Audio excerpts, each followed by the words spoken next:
Okay, a couple of things, little housekeeping things. Please don't only feel free to live tweet this, live tweet it. Okay, I'll say one or two things that will be interesting in the hour. And if you catch what they are, then great. The next thing, important thing I should start with, I've got to tell you about a friend of mine. And this friend had gone through a really bad life, and he had decided he was going to join a monastery. And when he joined the monastery, he had to take a vow of silence. He could only say 2 words at the end of each year. So the first year went by. He wakes up early, works in the fields, he eats the Spartan meals, and he goes to the head of the monkdom, the abbot, for his annual review. The abbot says, "You've been a very productive member of our family here. What do you have to say for yourself?" And he says, "Food cold." So he goes to the next year, wakes up early, eats the Spartan meals, goes to sleep, prays devoutly, is a good member of the community, goes in for his second annual review. Here he is saying his 3rd and 4th words in 2 years. Same speech from the abbot. What do you have to say for yourself? He says, "Bed hard." Okay, next year goes by, same deal, waking up, sleeping on the bad bed, waking up early, Spartan cold meals, comes in for his 3rd annual visit to say his 5th and 6th words in 3 years. Abbot says, "What do you have to say for yourself, brother?" "I quit." Abbot says, "It doesn't surprise me a bit. You've been bitching ever since you got here." Now, why did I tell you that joke, okay? And I'll tell you why, because this is the first time I've done this presentation. I had been telling that joke for 30 years. Every time I tell that joke, people laugh. They loosen up. And in terms of my mental condition, I'm able to perform better. So this is a mental trick I use for myself to loosen up. On the 5th time I give this speech, I won't have to use that joke again. It's my crutch, okay? But what the purpose of this whole workshop, and I'd like it to be a workshop, is to have you understand that the way we think people make decisions is not the way they make decisions, and give you 8 keys to what are factors we should be aware of that we're not. How can we influence people more? What's the influence? And the first thing I'll tell you is, in terms of where do I come from, how come I can do this? I'm not a psychologist. I barely got through college. But I've been doing business for 22 years, and I became a turnaround CEO. And I did turnarounds working for VCs for 12 years. And it's sort of hit and miss. How did I help them develop messages? How did I get people who were demoralized and try to influence them and make them feel like we could be a winning team? I got very interested in psychology, the human mind, and influence. And I started reading books. And what I started learning was businesses usually don't fail because people are morons, because Donald Trump's businesses all haven't failed. They don't usually fail because people do one bonehead thing. They fail because we don't think about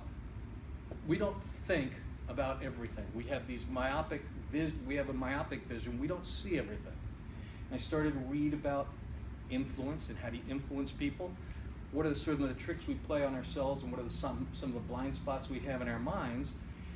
And instead of doing turnarounds, I became a Vistage coach, which I don't do any longer. So I did 7 years as a Vistage coach. Vistage coaches are executive coaches who work with business people, and we're basically business shrinks.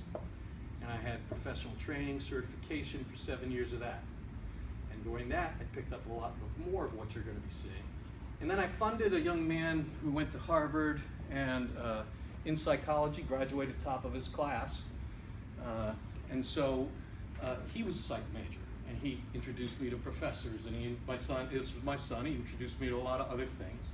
And sort of that helped me. So, I've had some conversations, and the things I'm about to show you are based on reading and conversations I've had with psychologists. None of this is what I would call Malcolm Gladwell-esque, which means correlation is causation. You know about that? Mm-hmm. Yeah, I don't know if you know this, but the iPhone is killing World War II veterans, and I can prove it. Because if you look at iPhone usage charts and lay them against the death of World War II veterans, you'll see they overlay exactly the same. Also, by the way, what's his name? The guy from Moonlighting. What's that guy's name? His movies cause drownings. More children drown whenever he comes out with a movie. Okay? This is based on science. My hashtag is GleeHell, and if you want to talk about this event, it's Gator Brain. Let's talk about the human brain. So we have three major functioning parts of our brain. The main one was developed 230 million years ago. By the way, you have to believe in evolution for this. 230 million years ago. And I will tell you that this is the part of the brain that we make decisions with. It was developed 230 million years ago. Okay? Primates showed up 60 million years ago. Humans, with the ability to reason, complex thought, to be able to look at logical, complex thought, to think of abstractions, language, that's been around for less than 100,000 years. Yet, when we try to influence people, we use language and talk to a part of the brain that understands language, the decision maker doesn't. It's like playing telephone. Anybody ever play the kids' game telephone? Yeah. So the more we can be specific, the closer we can get to the part of the brain that actually makes the decision, the more fortunate we will be. By the way, there's participation trophies in this. Everyone doesn't get one, okay?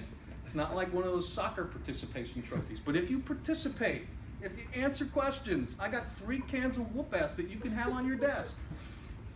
And why do I hand out cans of whoop-ass? The answer will be at the end of the presentation. But it's neuro. So just to make this, just to take this and put it into context. Anybody ever fly from the West Coast to the East Coast? It's a 5-hour flight, right? If taking off in LA represented the first parts of our reptilian brain, that's when the reptilian brain was developed, then 20 minutes into the flight, before we land, 20 minutes into the flight, the stewardess would come on. So now it's 5 hours and 10 minutes later. The stewardess would come on, sorry, flight attendant, I'm old. The flight attendant would get on and say, put your seat backs up, make sure your seats are belted, make sure your seat belts are belted, put your tray tables up. Unfortunately, we wouldn't understand that because humans haven't shown up on that flight yet. Humans show up 1 minute before we land. That's sort of the relationship. That's how far apart this evolution of the brain is. What I'm trying to make clear is that this reptilian brain has a lot more influence in our decision making and what we do than we think. Can I prove it? I will. So we have 3 major parts of our brain. The reptilian complex is a name for multiple parts. It's your medulla oblongata, the parts that control breathing, the parts that control, but it's also the part that's programmed to not die. It's the part that's programmed to avoid pain. It's the part that's programmed to reproduce. All of reptilians on up in evolution share this. The limbic brain is acute to mammalians. It has empathy. It's where our parental instincts come from. We do feel sympathy, empathy, other feelings besides fight or flight. And then finally the neocortex, which is again 100,000 years old. So let me prove to you now that humans make rational decisions irrationally, okay? I used to do this part of with an actual $5 bill, but it got expensive. And if you do a lot of presentations, you can't make it up in volume. So if I was to offer $5, I have a $5 bill, I need a $1 bill. Show of hands, who would make that transaction with me? Come on, is there somebody who would not give me $5 for $1 for a $5 bill? Everybody, right? Let me give you a different variation of that. This is called the trolley problem. There's a trolley coming down the tracks. There are 2 tracks. Right now, if you don't change anything, by the way, there's no tricks in here. I really need your participation, okay? No tricks. You don't know the people. Hitler isn't one of them. You know, your mom's not one of them. They're amorphous people, okay? There are 5 people. They're tied to the track. The trolley's going to hit them. The trolley's going to kill them. It's a done deal, unless you happen to be standing near a switch. All you have to do is push that switch, and it will go to a sidetrack. Unfortunately, there's one person on the sidetrack. Show of hands. Who pushes the switch, saves the 5, lose the 1? Do you like that one person? No. As I said, you don't know. You don't know. They're amorphous. Now, this is higher participation. Usually it's about 83% or more people will push the switch. Yes? Yeah. Oh, okay, I thought you had a question. Yeah. By the way, if there are questions, give them to me. Let's take a different variation of that one. Now it's not a switch. There are 5 people tied to the track, same trolley coming down, same you, but there's a person on the bridge. The person's big enough that if you push them off the bridge, they will die and stop the trolley. You'll save the 5 people. How many people push? That's about the right number. About 23, 26% normally will do that. Why is the number different? Why is the number different? The math's the same. Much more personal. More active. Let's see how many people do this. I really want to know which who we have to worry about. It's my variation, okay? There are. I was going to run over the guy with the switch. It's like the. Of course you did. Nobody ever thought of that one. That's a Captain Kirk answer. Okay, so now there are 5 people. They're all healthy, but each one needs a unique body part. If they don't get it, they're going to die. Here's a totally healthy person who has every part they need. Who wants to strap that person down, have the doctor remove those organs, kill that person, and save the 5? 1. Okay, thanks. 1. It is the same mathematical problem 4 times. What just happened? I mean, on a pure utilitarian basis, what just happened? And what happened is, yes? Well, it's more personal contact. It's a move from abstraction layer. I will tell you, and we'll get into this, but I will tell you dollars are life and death. I'll show you how they are. I'll prove it to you. But you will take my dollars. No, everybody will do that. Most people will press a button, which is an abstraction layer, but when it's murder, some people are pragmatic. It doesn't mean you're sick. You're perfectly normal if you said you'd do it. I don't know if you're perfectly normal. That's the first person who said they actually, that's the first one I've had in my room. But the reason is we are programmed not to kill each other. I mean, what would happen if a species was created that only had 1 or 2 or 3 offspring that could easily just kill each other? Go extinct. We'd be extinct. They might have been born. But you know what? You know what you call people who are programmed not to kill each other? Ancestors.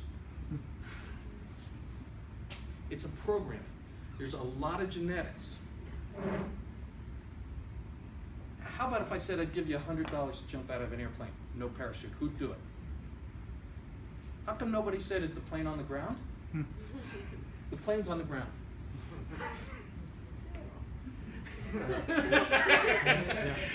You know, that's another trick. We'll talk about what just happened in your brains, why you just, I just gave you, this is how magic works. You know, I gave you sort of this idea and you looked graphic that implied way. it was in the air. Yes, it did. The graphic implied. What we're going to discuss is how our brains are supercomputers. They are. And we have 3 different kinds of programming. So we have hardware. There's hardware programming. This "we won't kill each other" is hardware programmed in. There's a firmware programming that actually happens. This is just newly developed. You know that scientists have taken rats and exposed them to electrical shock and the smell of lilacs. 2 generations later, the smell of lilacs create the fear level in the rat's offspring. It was passed on.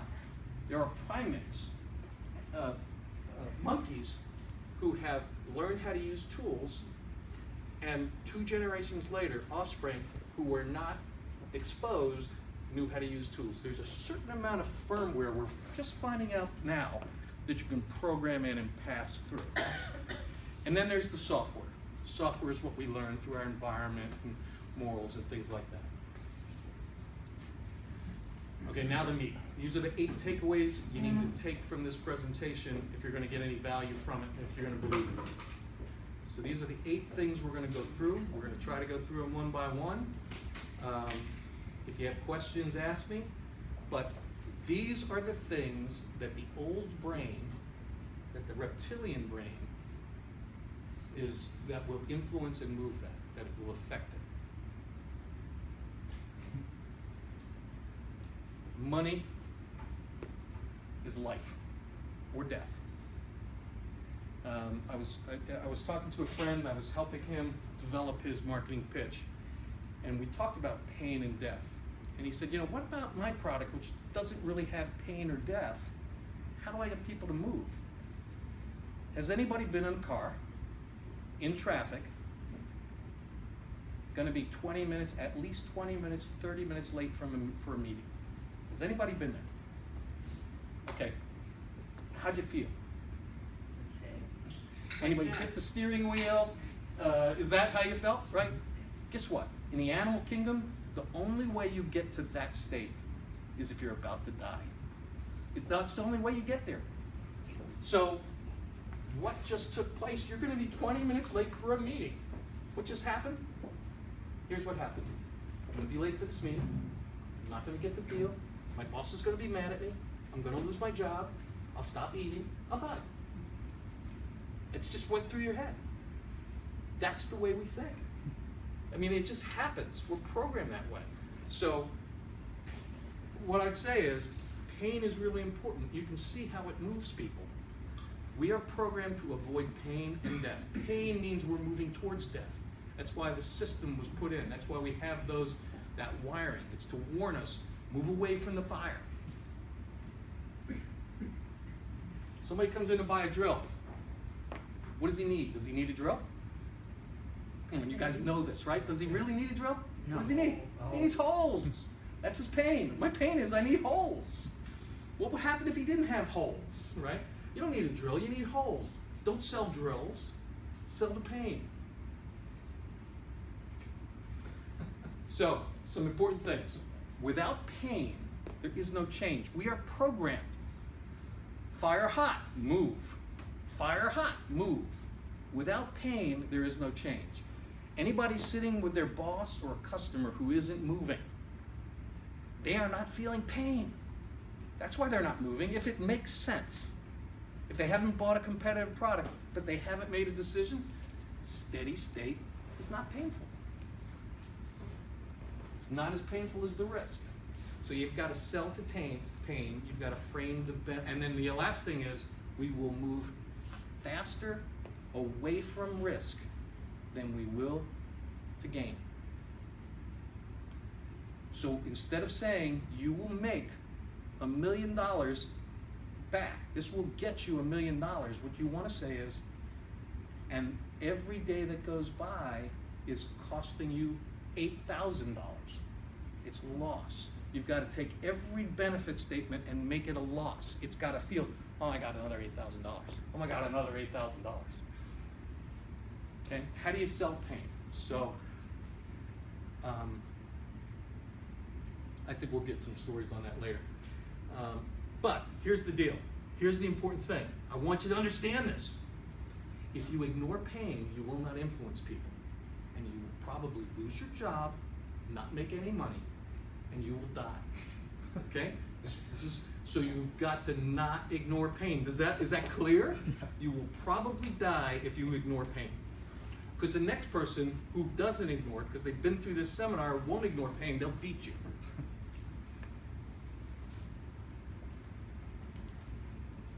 Self-absorption. All of us are programmed to listen to one radio station, and that's what's in it for me. We're always listening to what's in it for me. When you're selling to your boss why you should get a raise, they want to know what's in it for me. When you're selling, when you're pitching a company, they want to know what's in it for me. They're always asking what's in it for me. So whoever you're selling to, it's what's in it for me is got to be an important part of your strategy. By the way, we are all programmed to fear snakes. It's programmed. Babies fear them.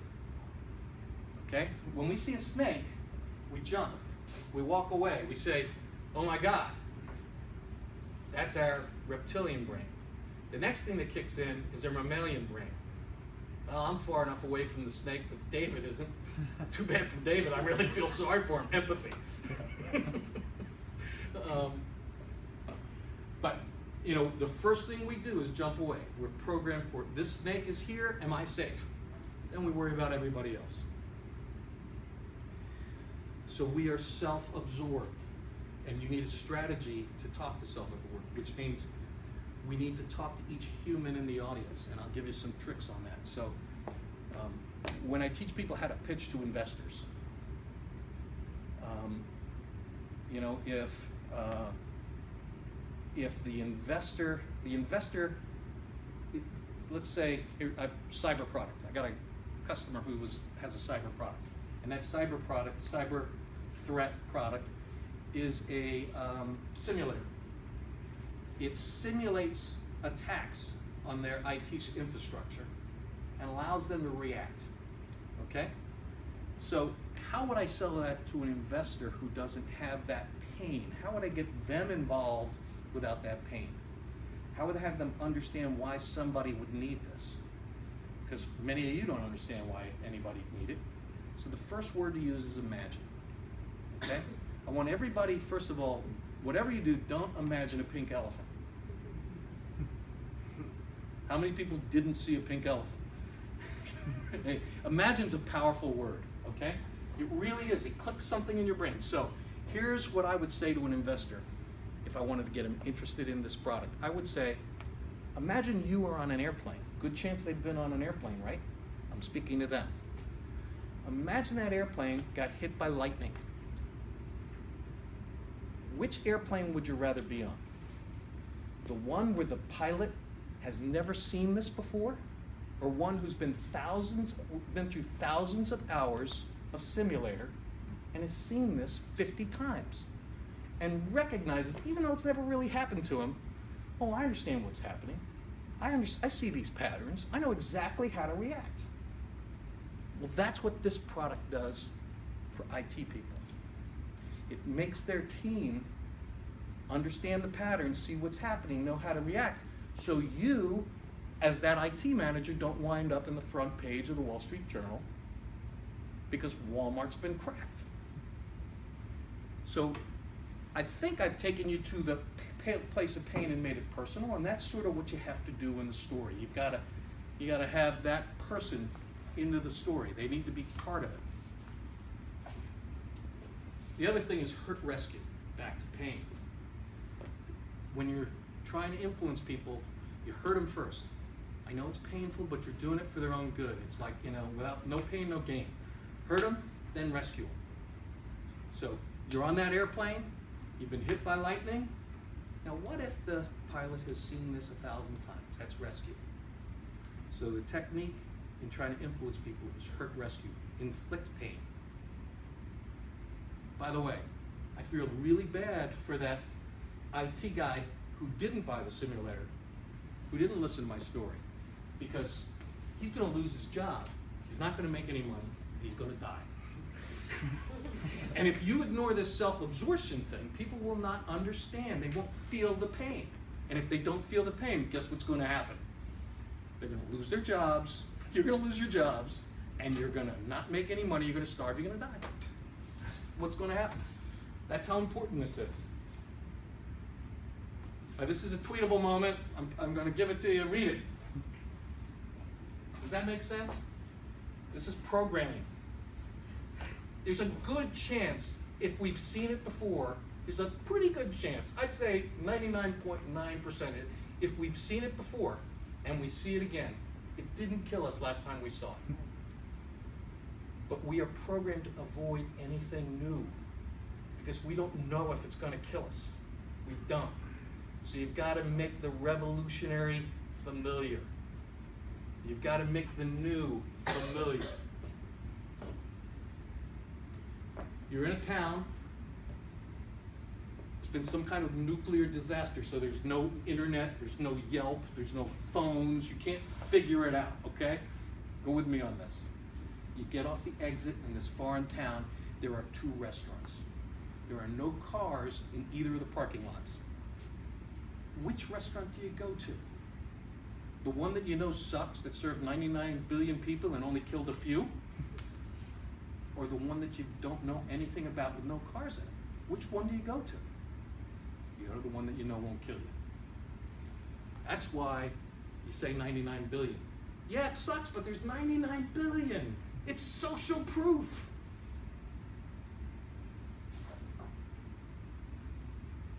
We seek the familiar. We don't like new. If it's revolutionary, don't use the word revolutionary. If it's revolutionary, use an analogy. So I used an analogy when I talked about this cyber threat simulator and brought it to something that people made sense. Oh yeah, simulators, they exist. People do simulators. Okay, I get it. It's a little familiar. But people seek the familiar. We avoid, because guess what happens to you as a buyer if you buy something that 99 billion people haven't bought and it doesn't work out? You're probably going to lose your job. You're probably going to not be able to make money. You're probably going to starve and die. So you're not going to do it. There's safety in crowds. So you need to talk about your references. And the more, so one of the benefits of having a really targeted audience is the more the reference is like me, the better. So if I'm a CFO for a Fortune 500 retailer, I want to see another CFO for a Fortune 500 retailer who used it. If I'm a banker, I want to see a banker who used it. You know, so the more you can make the reference stories that there are enough people who use this that are like me, that haven't died, the better. If you can't, the other thing is try to make it like other things. Make it evolutionary, not revolutionary. And if you don't, if it's unfamiliar, you know what's going to happen, right? You're not going to influence people. You're going to lose your job, probably. You probably won't get another job. You won't make any money. You won't eat. You'll die.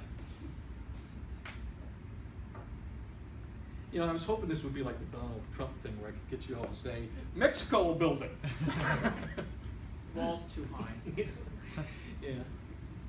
Now I'm going to introduce you to my favorite brilliant marketing brain. Okay? The former CMO, Chief Marketing Officer for the USSR, Joseph Stalin.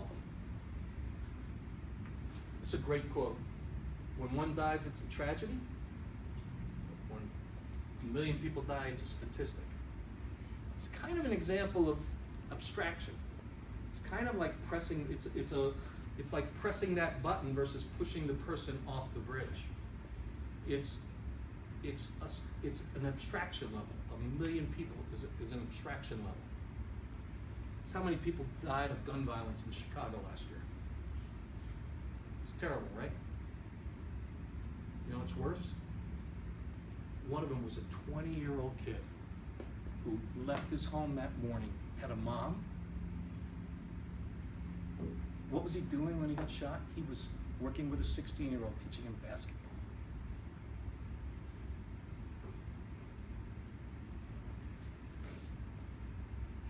My son told me not to use the tweets from that poor kid who was in the bathroom. That wasn't an abstraction level.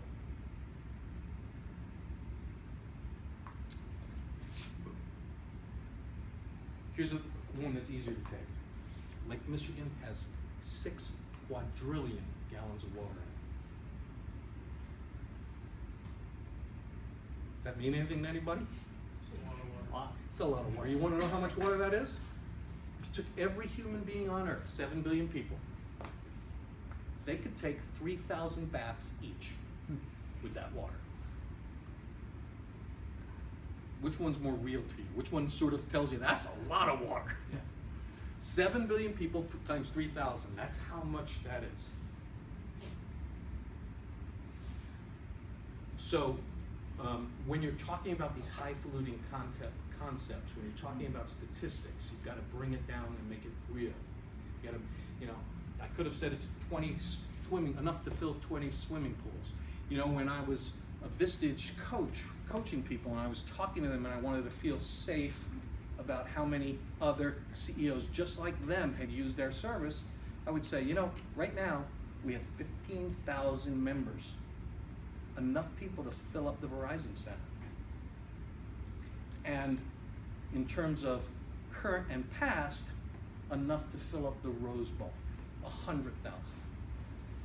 That's how many members we've had. And the average has stayed in for 7 years.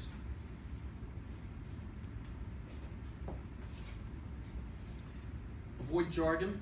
So state of the art doesn't mean anything. Nobody needs state of the art. They need state of the art like they need drills. They need holes. So you've got to avoid jargon. Anybody have any good jargon terms that you hear lately? Best of breed. Great one. Top tier. Top, you know what's worse? One of the best. Because I want to see the other one. World class. World class, yeah. It's jargon doesn't help. It's wasted words. And you know what? We have limited intention spans. We're going to work on that. With a limited intention span, why waste words? It's just going to get missed, lost. If you don't do this, guess what's going to happen?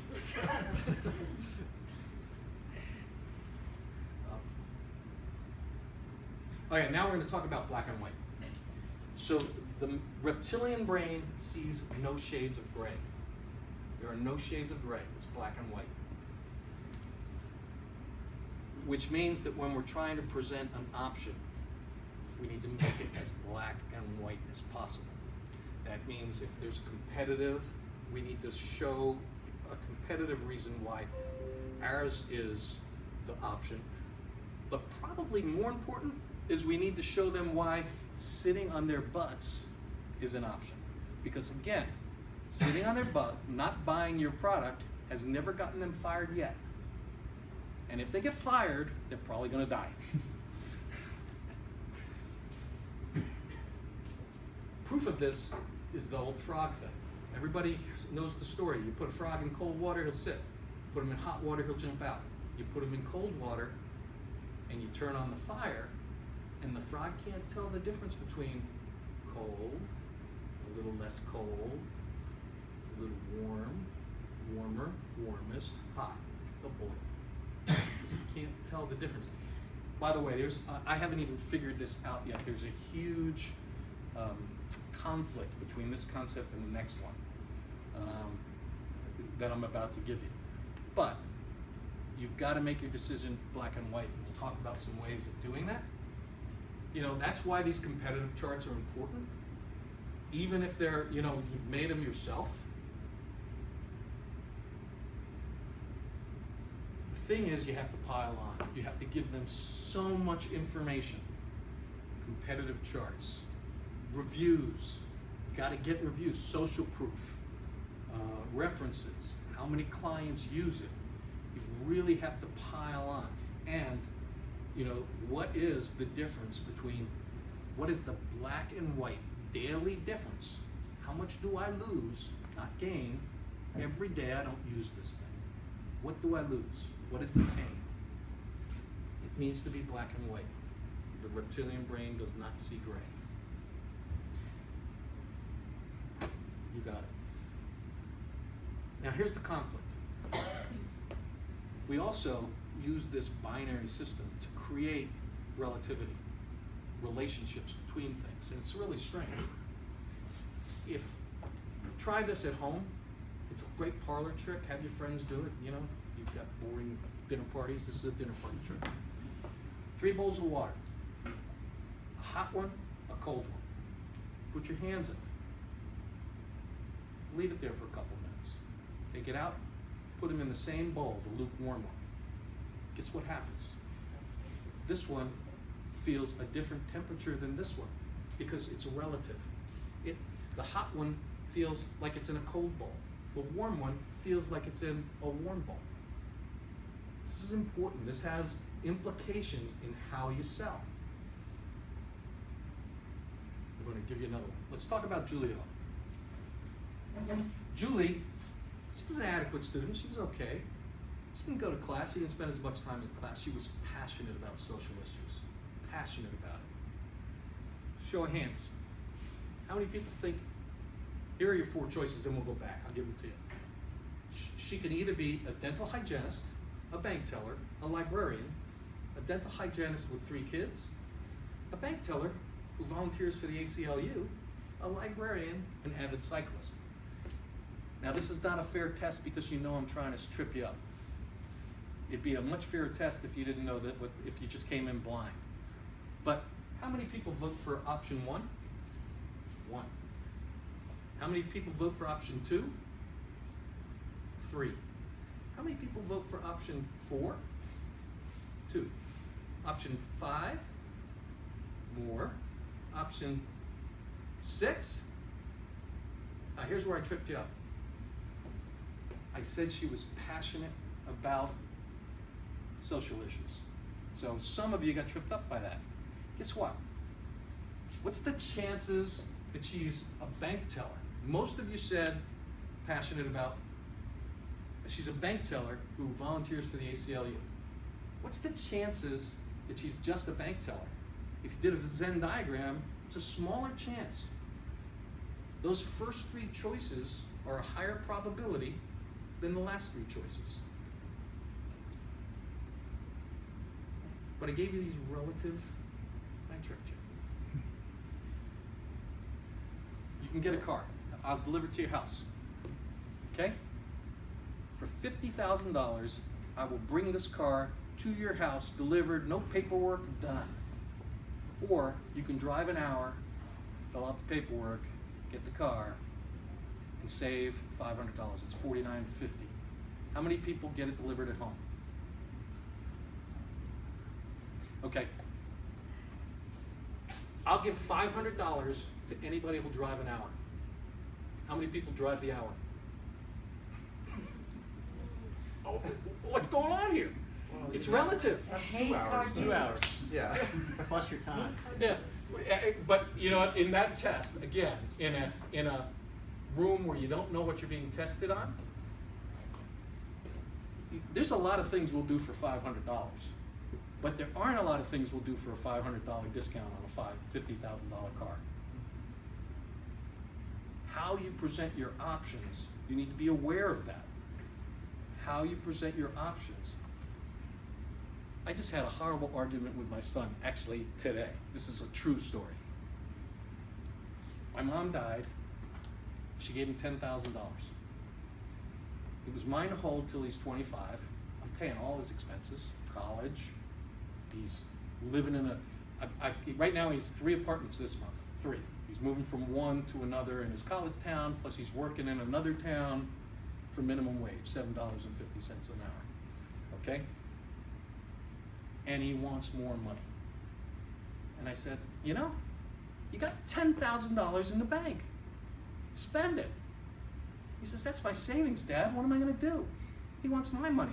I said, you know what, son? Let's just say that you told me you were going to take this job, you needed more money, and I gave you $3,000 as a present. Because I didn't have to give you the $10,000 until you were 25. It was to be used to support you. So how about if I just gave you $3,000? Would you be happy? Yes. Then I just use the other $7,000 to pay your bills next year. Take it out of savings. It's not my problem. But that's not relativity. That's a loss. He already has it. He would have lost it. Had I given it to him the other way, it would have been a gain.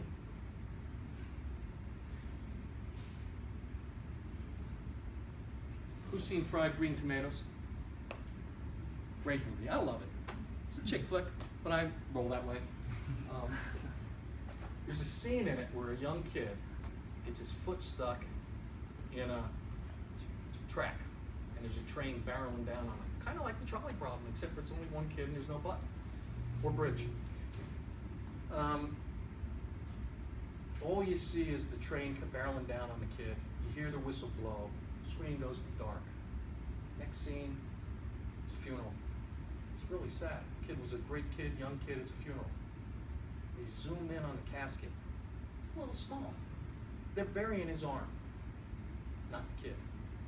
And there's a sigh of relief in the stadium, or in the theater. Why? Because he only lost his arm. Because you expected him to die. But if I told you that your son was going to lose his arm, you wouldn't be happy.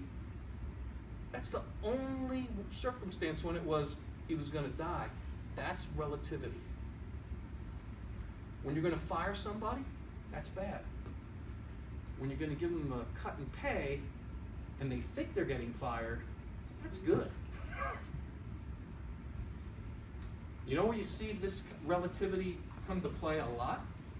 When you go to buy shirts or suits. Go in a suit store. Men go in a suit store, buy a $5,000 suit on sale. It's $800 off. $5,000, good deal. You know, you bargained to get that. You'll pay full price on all your ties and shirts. Because relatively, they are so much less money than that $5,000 suit that you don't pay attention to the money you're throwing out the window. You feel flush. Shop for your ties. You don't buy your ties there. That's why the suit's on sale.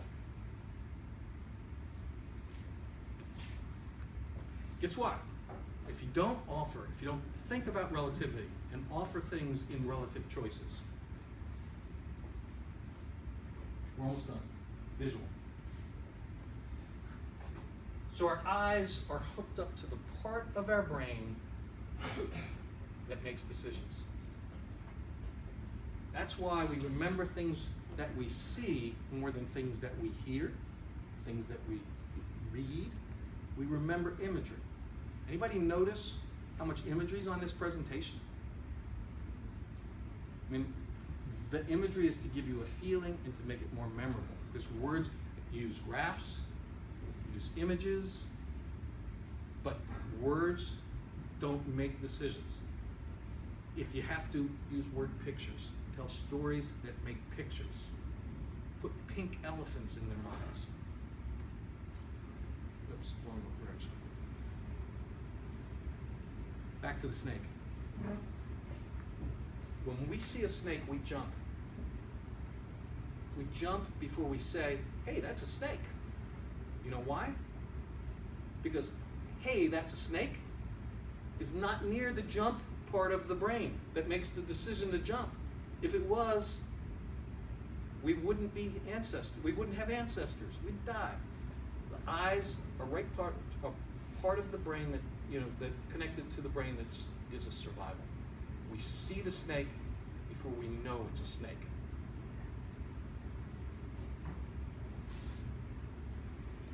And that's why you have to use visuals, or else. Guy died. All right, now let's talk about another important part of the brain. It's a little different than the old part. Our brain uses 20% of our resources. 20% of our blood supply, oxygen, 20% of our breathing focuses in our brain. And most recent studies and research shows us that our brain, we really have two of them. Two different parts. All those three parts, but they work like a hybrid. So there's an electric part, there's a gas part. There's a high energy part, there's a low energy part. Okay? I don't know about you, but when I learned to drive, the first time I got between a car, I thought I was going to hit every car on either side of the road. I was using my number 2 brain, the gas brain, the high intensity resource hog brain. That was the brain I was using. Now when I drive, I use my number 1 brain, the electric brain. It just happens automatic. I don't know how I got from here to here. A chess player who's, the best chess players can walk by a chess table, use his number 1 brain, and make decisions like that when he's playing amateurs, because it's programmed into their brain. We can only use this high energy part of our brain, the real cognitive, logical part of our brain, for short periods of time. Our body naturally shuts it down. It just shuts it down. It's happening here. Okay? It is. It just has to survive. Study, this is so unfair and so true. Parole judges. You know this? Yes, I know the story. Parole judges in Israel. 35% of the people in prison who come up for parole get approved by parole judges. Right after they eat, the parole judge approves 65%. At some point, though, they'll go to 0. Why? Because they have to read the case. They have to concentrate. And they have to make a decision. Do I let this person into society and do they die? And do they kill people? Are they a danger? And so, once their cognitive system starts shutting down, after they've eaten, after they've used up that glucose, and it is glucose, they start defaulting to safety. Nope, nope, nope. Now you can use this in many ways, but it's true. Matter of fact, so a couple things I use during this presentation. During a normal presentation, like this, your attention span's like this. You're going to remember the beginning, and you're going to remember the end.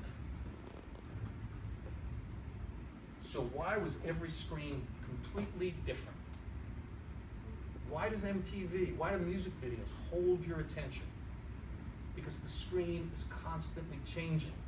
What you want to do in presentations is change things up. You want to have mini presentations. You don't want them to come down here. You want them to be short. This is long. But you want to make them mini. When you're giving bullet points, people remember the first bullet point the most, and the last bullet point the second most. So make a sandwich. Never do more than, I've done 8 here, by the way, at one point. Never do more than 5. Always keep on numbers, 3 or 5. But the first one is remembered the most, the last one is remembered the second most. Here's an exercise I can show you where I'll just read out 20 words, and we'll ask the audience, which words did you remember? And you'll see this chart.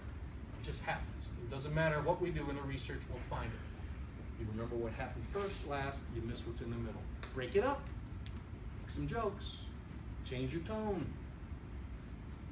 Sometimes you want them to be asleep. You want them to be in the car and say, how the hell did I get here? You know? You want to schedule that meeting 3 hours after lunch. But sometimes you want to feed them, make sure they have glucose, make sure that they have oxygen. Because when you see somebody using their number 2 brain, this part of the brain that actually can, that takes exams, that does the hard stuff, your eyes are dilated.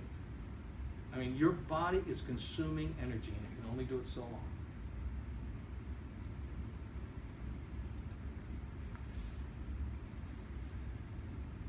I think we did. Yeah, we went through all those. And see, what I did was break it up. What do you think's coming next? What happens if you don't do this? Nope.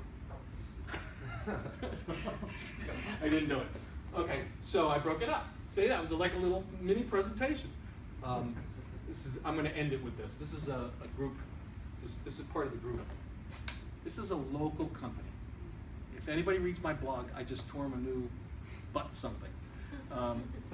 This is hanging across 8 escalators in Dulles Airport. It couldn't have been cheap. There's no way. Either they know somebody and they got it for free, or the Reston Chamber of Commerce or Dulles, because they're in Reston, gave it to them. But it's hanging. What does this company do?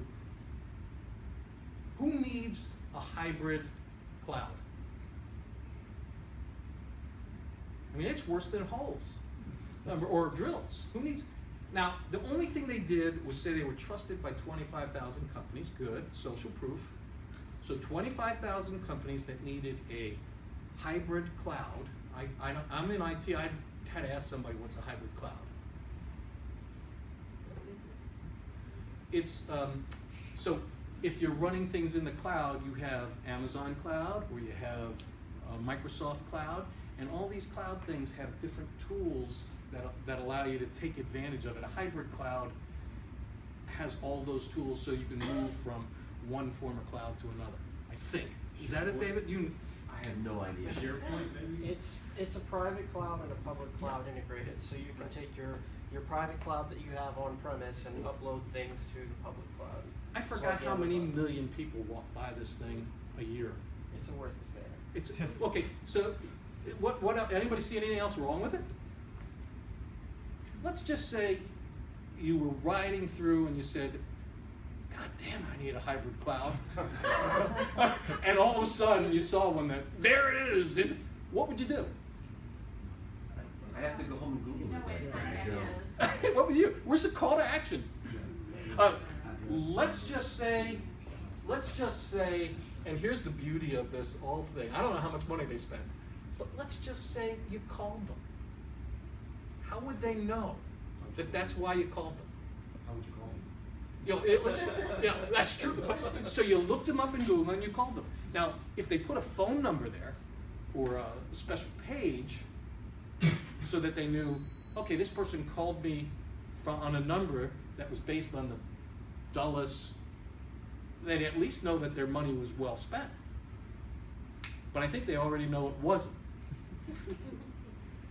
So this is bad neuromarketing in a lot of ways. This is what we went through. Questions? Regarding brain fatigue, you mentioned that sometimes you might want to schedule a meeting for after people's glucose levels have depleted. What would be an example of something where you would want to have a meeting at 3 o'clock, 4 o'clock, and people would be less attentive maybe or less patient? Where I wanted to bury some bad news. Where I had a lot of good news, I would give the good news in there, and then sort of had the bad news. They're not going to lash out more? I guess you just hope that they don't pay attention. Yeah, they're gonna. Yeah, or they're just not gonna have the energy. You know. Mm-hmm. I really can't give you one, but I can tell you this: that if you're gonna be late, it's like if you're up against other people, you want to be as close to lunch as you can be, or you want to provide snacks. Mm-hmm. You want to have food. If you want them to think, you want them to have food. I will tell you this also: if you have a really good neuro story, if you're presenting to the old brain, it doesn't take much.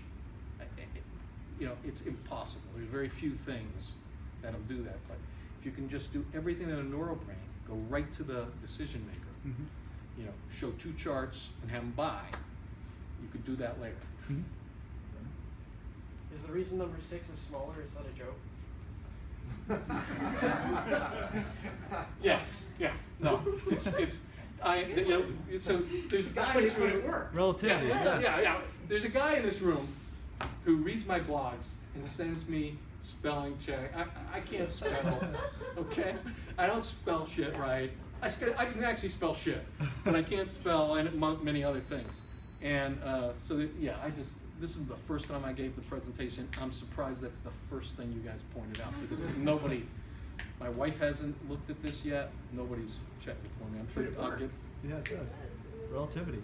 I'll keep it It's there. relatively yeah. small. It was probably I was probably low glucose brain, say make it smaller. Actually, that was probably, you know, your number two brain. No, I was Being unconscious. clever. It was, look, I promise you, I don't know how I got to this exit on this highway. That was firmware from way back. It was programming, it was the old brain, or the hybrid, the electric. Any other questions? So, I'm on board with the idea that we need to sell to people's pain or talk to people's pain. But people are getting really savvy about that. And so there's this movement that we need to be inspiring people to move towards the pleasure, right? But I get what you're saying, that doesn't really work. So can you give me any pointers on couching things in terms of making people think they're moving towards pleasure, but really prodding their pain without being so direct about it? Because you get that fear-mongering thing sometimes, and it feels yucky. And you know what, I find that actually depends on the products you're selling. So cybersecurity products are all about pain all the time, and people are tired about it. But you know, I would say that it's one of those things where every situation is different, and we'd have to look at it. So hybrid cloud management. How would you? well, I thought I knew what it was, and now I know something different. So, but you know, I think there's probably, so the way I would do it is, you know, so the way I would do hybrid cloud management would be, you know, are you stuck on a cloud that's proprietary, and as the vendor moves prices up, can you pick other can you easily move your apps, your IT infrastructure to another vendor? That may be how I do it. Would that work? No? Sort of, it's about being unlimited elastic, right? Like, so you have the benefits of performance of having your cloud locally, and then if you outgrow it, you can quickly move there. You can upload and unload and so on. Move Oh, things so it's from, my own cloud software running internally, yeah, so you but I have can, your own, and then you upload to Got it. Amazon, the short version. So you have your development server. I think that's and probably then an easy push thing it into to, I production. think that's a lot easier thing to do, and say, you know, are you stuck on an environment where you're either in-house or can take advantage of excess computing power easily? Yeah. You know, are you stuck? You know, do you either have to pay for stuff you don't need, or, yes? I actually had the pleasure of sitting through an hour-long presentation by Science Logic from the company. The interesting thing is, they didn't do any of these things. And at the end of it, I was left wondering, there's no compelling reason for me to think about buying this. So they're true to their form. But you know what? I can make them more human for you, because this is a horrible story. You guys know about the Science Logic story? So their CFO 2 years ago, his house burned down when his grandkids, 2 grandkids were with him, and his house burned down. So, And they died. yeah, Yeah. 4 people died. His grandkids. Now you'll remember. Anything I think else? that part of the sales presentation. Yeah. So, you know, I think, you know, the foundation to help the parents should have been part of the foundation, the principle. Evidently, they have 2,500 customers, and they're number 1, according to them.